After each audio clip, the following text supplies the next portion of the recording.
سردار شجاعت، آپ خون کے بدلے ہم سے کچھ اور مانگ لیں، ہم آپ کو نہ تو اپنی بیٹی دے سکتے ہیں اور نہ ہی کسی کی جان۔ جرگے میں دوسرے قبیلے کے سردار زارون کی کرخت آواز گونجی تھی۔ آج جرگہ دو قبیلوں کے درمیان لگا تھا، دونوں ہی ایک دوسرے کے خون کے پیاسے تھے اور دونوں طرف کے لوگ یہاں پر بیٹھے تھے۔ آج پھر ایک معصوم قربان ہونے جا رہی تھی۔ حیرت ایک قبیلے کے سردار کی زبان سے ایسی باتیں زیب نہیں دیتی جو اپنی روایت کو اپنے خاندان کے خاطر بھول گیا ہے۔ تھو ایسے سردار پر! تمہارے بیٹے نے ہمارے بیٹے کی جان لی ہے اور خون کا بدلہ خون ہوتا ہے اور یہی روایت چلتی آ رہی ہے۔ اگر تم خون کے بدلے خون نہیں دے سکتے تو سوچ لو کہ تمہارے پاس اور دوسرا راستہ کون سا ہے۔ اگر تمہیں اپنا بیٹا اتنا ہی عزیز ہے تو تمہیں اپنی بیٹی ہمیں نہیں کرنی ہوگی۔ سردار شجاعت نے اپنا فیصلہ سناتے ہوئے اپنی مونچھوں کو بل دیا۔ یہ سب سنتے ہی کچھ پل کے لیے وہاں پر سناٹا چھا گیا تھا۔ ٹھیک ہے، میں اپنی بیٹی کا نکاح کرنے کے لیے تیار ہوں۔ زارون نے شجاعت کی دائیں جانب بیٹے شخص کو دیکھتے حامی بھری۔ تو ٹھیک ہے مولوی صاحب، میرے بھائی کا نکاح شروع کروا دیا جائے۔ اس کی بھی سنی گئی۔ شجاعت نے اپنے بائیں جانب بیٹے اپنے بھائی کو دیکھتے ہوئے کہا، جو خوشی سے اٹھ کر بھنگڑے ڈالنے لگا تھا۔ واہ جی واہ، میری شادی ہونے والی ہے، میرا بھائی بہت اچھا ہے، میرے لیے خوبصورت دلہن لائے گا، شجاعت کے بھائی نے اونچی آواز میں کہا اور ساتھ ہنسا بھی جا رہا تھا۔ اس کا ذہنی توازن کچھ ٹھیک نہیں تھا اور یہ بات گاؤں میں ہر ایک کو معلوم تھی۔ شجاعت کے چہرے پر ایک مسکراہٹ آ گئی، لیکن زارون سمیت سب کو سانپ سونگھ گیا تھا۔ وہ تو کچھ اور سوچ کر بیٹھا تھا۔ وہ جو پردے کے پار کھڑی اپنی زندگی کا فیصلہ ہوتے سن رہی تھی، سامنے اچھل کود کرتے انسان کو دیکھتے اسے اپنے قدموں سے جان نکلتی محسوس ہوئی تھی۔ سامنے اچھلتا کودتا انسان لگ بھگ اس کے باپ کی عمر کا تھا۔ اسے کس بات کی سزا مل رہی تھی؟ شاید لڑکی ہونے کی؟ یہی سوال اس کے دماغ میں چل رہے تھے کہ اچانک سے اسے اپنا دماغ معاف ہوتا محسوس ہوا اور وہ دھڑم سے نیچے گر گئی۔ اس کے گرنے کی آواز پر وہاں بیٹھے سردار شجاعت کے دائیں جانب شخص نے اپنے دونوں ہاتھوں کو آپس میں پیوست کے اپنے اندر کھولتے لاوے کو برداشت کیا تھا۔ اس کی آنکھیں خون کی مانند سرخ ہو رہی تھی اور چہرے پر سر تاثرات تھے۔ بی بی جی، آپ ٹھیک ہیں؟ نوکرانی نے جلدی سے زارا کے پاس آ کر پوچھا، جو بے ہوش ہو چکی تھی۔ ملازمہ نے پانی کے چھپٹے زارا کے منہ پر مارے، جو تھوڑی بہت ہوش میں آئی تھی۔ ملازمہ اسے اس کے کمرے میں لے گئی۔ جرگہ زارون کے قبیلے میں لگا تھا، سب لوگ وہیں پر جمع ہوئے تھے۔ ملازمہ زارا کو اس کے کمرے میں لے گئی۔ بی بی جی، میں بڑی بیگم صاحبہ کو بلا کر لاتی ہوں، ملازمہ کہتے ہی وہاں سے چلی گئی۔ زارا نے چاروں طرف اپنے کمرے میں نگاہ دوڑائی۔ یہ ہے میری قسمت۔ کیوں؟ مجھے خود سے نفرت ہو رہی ہے۔ زارا نے یہ کہتے ہوئے سامنے آئینے میں اپنے عکس کو دیکھا اور چیختے ہوئے اپنے دونوں ہاتھوں سے بالوں کو نوچا اور پاس پڑا گلدان زور سے آئینے میں دے مارا تھا، جو پل میں چکنا چور ہو گیا تھا، بالکل ایسے ہی جیسے اس کے خواب چکنا چور ہو گئے تھے۔ بی بی جی، یہ آپ کیا کر رہی ہیں؟ باہر نکاح کے لیے سب آپ کا انتظار کر رہے ہیں۔ دوسری ملازمہ جو کمرے میں داخل ہوئی تھی، اس نے گھبرائے ہوئے لہجے میں کہا، نکاح اور اس پاگل سے؟ میں ہرگز نہیں کروں گی، جاؤ اور بتا دو حویلی والوں کو، اس طرح کی زندگی سے بہتر ہے کہ میں اپنی جان دے دوں۔ اس نے یہ کہتے ہی جھک کر آئینے کا ٹوٹا ہوا ٹکڑا اٹھایا اور اسے اپنی کلائی پر رکھا۔ بی بی جی، آپ ایسے نہ کریں، بڑی بیگم صاحبہ کو بلایا ہے، وہ آتی ہی ہوں گی، کوئی نہ کوئی حل نکال لیں گی، ملازمہ نے کہا اور بھاگتے ہوئے کمرے سے باہر نکل گئی۔ اسے سچ میں اپنی چھوٹی بیوی کو دیکھ کر خوف آ رہا تھا، لیکن اسے ہوش کہاں تھا۔ اس کی نظروں کے سامنے تو وہی انسان گھوم رہا تھا جس کا اس کے ساتھ نکاح ہونے والا تھا۔ اگر میں زندہ ہی نہیں رہوں گی تو پھر یہ میری لاش کو یہ لوگ بھی نہیں کر دیں گے۔ اس نے یہ کہتے ہی اپنی کلائی پر رکھے شیشے کے ٹکڑے کو پھیر دیا۔ خون کا فوارہ اٹھتے ہی دیکھتے زمین سرخ ہو گئی تھی۔ اسے اپنا وجود ٹھنڈا ہوتا محسوس ہوا اور آنکھوں کے سامنے دھندلا ہو گیا تھا سب کچھ۔ بیگم صاحبہ، زارا بی بی کو پتہ نہیں کیا ہو گیا ہے، ملازمہ نے آتے ہی عالیہ بیگم کو ہکلاتے ہوئے کہا۔ کیا ہوا ہے میری بچی کو؟ عالیہ نے پریشانی سے کہا۔ اتنے میں ان کا بیٹا صدام بھی وہاں آیا تھا۔ زارا کہاں ہے؟ اس کا نکاح ہونے والا ہے، صدام نے سنجیدگی سے کہا۔ اس کے چہرے کو دیکھ کر ذرا بھی نہیں لگ رہا تھا کہ اسے کسی چیز کی شرمندگی ہے۔ تمہیں کیا لگتا ہے صدام کہ میں اپنی بیٹی کو اس پاگل کے حوالے کر دوں گی؟ نہیں، میں کسی جرگے کے فیصلے کو نہیں مانتی، بتا دو باہر جا کر، عالیہ نے غصے سے صدام کو دیکھتے ہوئے کہا اور ملازمہ کے ساتھ زارا کے کمرے کی طرف چلی گئی۔ پیچھے سے صدام نے اپنے ہاتھ کا مکہ بنائے دیوار پر زور سے مارا تھا۔ پتہ نہیں امی جان کو اپنی سوتیلی بیٹی سے اتنی محبت کیوں ہے، صدام نے نفرت بھرے لہجے میں خود سے کہا اور وہاں سے چلا گیا۔ عالیہ نے زارا کے کمرے کا دروازہ کھولا تو وہ زمین پر خون میں لت پڑی اپنی بیٹی کو دیکھ کر عالیہ کو تو اپنی جان نکلتی محسوس ہوئی تھی۔ عالیہ بھاگتی ہوئی زارا کے پاس آئی۔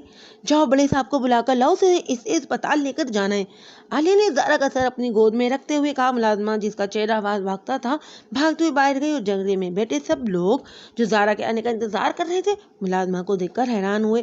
وہ لڑکی کہاں ہے؟ شجاعت نے ملازمہ کو دیکھتے ہوئے پوچھا۔ وہ سردار گستاخی معاف، زارا بی بی نے خودکشی کی کوشش کی ہے، اور اس سے پہلے زہرا اپنی بات مکمل کرتی زارون یہ سنتے ہی اندر کی طرف بھاگا تھا۔ شجاعت کے ساتھ بیٹا شخص جو اب تک اپنے غصے کو کنٹرول کر رہا تھا، زہرا کے خودکشی کا سنتے ہی اس کے دل کو خوش ہوا تھا۔ بھائی کیا ہوا میری دلہن کو؟ شجاعت کے بھائی نعمان نے اپنے بھائی کو دیکھتے اپنی گردن کو ہلاتے ہوئے پوچھا۔ دعا کر تیری دلہن بچ جائے ورنہ تیری شادی پھر سے رک جائے گی، شجاعت نے غصے سے کہا۔ بھائی مجھے اپنی دلہن کو دیکھنا ہے، نعمان نے ضدی لہجے میں کہا۔ تھوڑا صبر کر لے، اگر وہ بچ گئی تو پھر تیری دلہن بنے گی، شجاعت نے اپنے بھائی کو دیکھتے ہوئے سمجھانے والے انداز میں کہا۔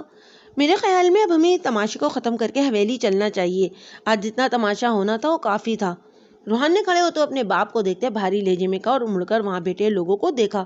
میرا نہیں خیال کہ آج کے دن کوئی بھی نکاح ہوگا، کیونکہ آپ لوگ بھی یہی سوچ رہے ہوں گے کہ اس لڑکی نے خودکشی کی کوشش کی ہے، اگر نہ بچی تو۔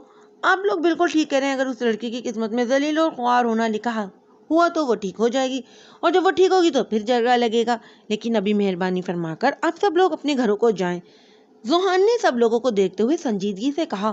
اس نے سفید رنگ کا سوٹ اور کندھوں پر کالے رنگ کی چادر پہنی ہوئی تھی، ہلکی بڑی ہوئی داڑھی اور کالی گہری آنکھیں جو خوبصورت ہونے کے ساتھ ساتھ پر اسرار زیادہ تھیں۔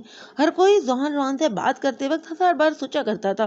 زوہان کی بات سنتے ہی جرگے میں بیٹھے سب لوگ باری باری وہاں سے اٹھ کر چلے گئے تھے۔ زوہان نے اپنے گارڈ کو اشارہ کیا کہ وہ نعمان کو وہاں سے لے جائے۔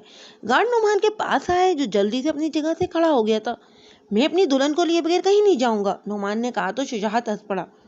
تم فکر مت کرو، تمہاری دلہن کو تمہارا بھائی لے کر آئے گا، لیکن تم ابھی حویلی جاؤ، ٹھیک ہے؟ شجاعت نے نعمان کو بچوں کی طرح سمجھاتے ہوئے کہا، جس نے عصابت میں سر ہلایا اور وہاں سے چلا گیا۔ زوہان بھی وہاں سے چلا گیا کیونکہ اب وہاں رکنا بیکار تھا۔ شجاعت نے جانے سے پہلے صدام کو کہہ دیا تھا کہ جب بھی اس کی بہن ہسپتال سے واپس آئے گی وہ اسی وقت اپنے بھائی کا نکاح اس کے ساتھ کر دے گا۔ یہ کہتے ہی شجاعت بھی وہاں سے چلا گیا تھا۔ بھائی جرگے میں کیا فیصلہ ہوا؟ فاطمہ نے حویلی میں داخل ہوتے زوہان کو دیکھتے بےتابی سے پوچھا۔ تم اتنا پریشان کیوں ہو رہی ہو گڑیا؟ سب ٹھیک ہے، تم جاؤ ملازمہ سے کہہ کر میرے لیے ایک کپ چائے بنا کر لاؤ، میں اپنے کمرے میں ہوں، زوہان نے مسکرانے کی ناکام کوشش کرتے فاطمہ کو دیکھتے ہوئے کہا، جس نے عصابت میں سر ہلایا اور وہاں سے چلا گیا۔ زوہان اپنے کمرے میں چلا گیا تھا، اس کا دل کر رہا تھا کہ ہر چیز کو توڑ دے، یہاں تک کہ خود کو بھی ختم کر لے۔ ایک طرف اپنے پیارے بھائی کی موت تھی تو دوسری طرف وہ لڑکی جس نے زوہان کو ایک پل میں اپنا اسیر کر لیا تھا۔ صرف ایک نظر اسے دیکھنے کے بعد زوہان کو لگا تھا کہ وہ اپنا سب کچھ اس لڑکی پر ہار بیٹھا ہے، لیکن اب صورتحال کچھ الگ تھی۔ اب لڑکی کے بھائی نے اس کے بھائی کی جان لے لی تھی اور زوہان درانی تو ایک سردار کا بیٹا تھا، اسے وہی کرنا تھا، شاید اس کی قسمت میں محبت نہیں تھی۔ اپنے اندر کی بڑھتی بے چینی کو ختم کرنے کے لیے زوہان شاور لینے چلا گیا تھا، لیکن پھر بھی دل تھا کہ گھبرا ہی جا رہا تھا۔ اگر وہ مر گئی تو؟ دل نے کہا، اور دل کی آواز سنتے ہی زوہان کے چلتے قدم تھم سے گئے تھے۔ اگر وہ مر جائے گی تو اچھا ہے، ورنہ بچ گئی تو زندگی سسک کر گزارے گی، اس لیے اس کو مر جانا ہی بہتر ہے۔ زوہان نے اپنے گیلے بالوں میں ہاتھ پھیرتے ہوئے خود سے کہا جیسے خود کو حوصلہ دے رہا ہو، لیکن آخرکار تھک کر اس نے موبائل اٹھایا اور ایک نمبر ڈائل کیا۔ سردار شجاعت کی بیٹی کس اسپتال میں ہے معلوم کرو، اور اس کی کیا حالت ہے وہ بھی مجھے انفارم کر دو۔ زوہان نے کہتے ہی فون بند کر دیا۔ اس وقت وہ بے بسی کا پتلا بنا ہوا تھا، اپنے باپ کے فیصلے کے خلاف جا سکتا تھا اور نہ کچھ کر سکتا تھا، اس کے ہاتھ بالکل بندھے ہوئے تھے۔ ڈاکٹر صاحب میری بیٹی کیسی ہے اب؟ زارون نے ڈاکٹر کو دیکھتے ہی بےتابی سے پوچھا۔ زارون سے گاؤں کے قریب والے اسپتال لے آیا تھا، آپ کی بیٹی اب خطرے سے باہر ہے، شکر ہے آپ وقت پر ان کو یہاں لے آئے اور بلڈ بھی ارینج ہو گیا تھا ورنہ مسئلہ ہو سکتا تھا، ڈاکٹر نے پروفیشنل والے انداز میں کہا اور ایک دو داد دینے کے بعد وہاں سے چلا گیا۔ زارون وہیں اپنا سر پکڑ کر بیٹھ گیا تھا، ایک طرف بیٹی تھی تو دوسری طرف ان کا وارث تھا جس کی سزا ان کی بیٹی کو ملنے والی تھی، اور وہ خود بھی قبیلے کے سردار تھے، وہ اچھی طرح سے اپنی رسومات سے واقف تھے۔ بابا جان زارا کیسی ہے اب؟ ارکم جو اپنی بہن کا سن کر یہاں آیا تھا، اپنے باپ کے آج پہلی بار جھکے کندھے کو دیکھ کر اور چہرے پر پریشانی دیکھ کر ان کے پاس بیٹھتے ہوئے پوچھا۔ آج مجھے ایک باپ کے بیٹے ہونے کی حیثیت سے نہیں بلکہ ایک سردار کی حیثیت سے فیصلہ کرنا تھا، اور سردار کے فیصلے نے زارا کے ساتھ بہت زیادتی کر دی ہے۔ صدام کی وجہ سے مجھے اپنے دشمنوں کے گھر اپنی بیٹی کو بیاہ کر بھیجنا پڑ رہا ہے، دارون نے ارکم کو دیکھتے ہوئے کہا۔ بابا جان آپ کو نہیں لگتا اس پاگل کے ساتھ آپ زارا کا نکاح کر کے اسے جیتے جی مار رہے ہیں؟ اسے بہتر تھا کہ آپ اپنے ہاتھوں سے ہی اس کی جان لے لیں، ارکم نے سنجیدگی سے کہا۔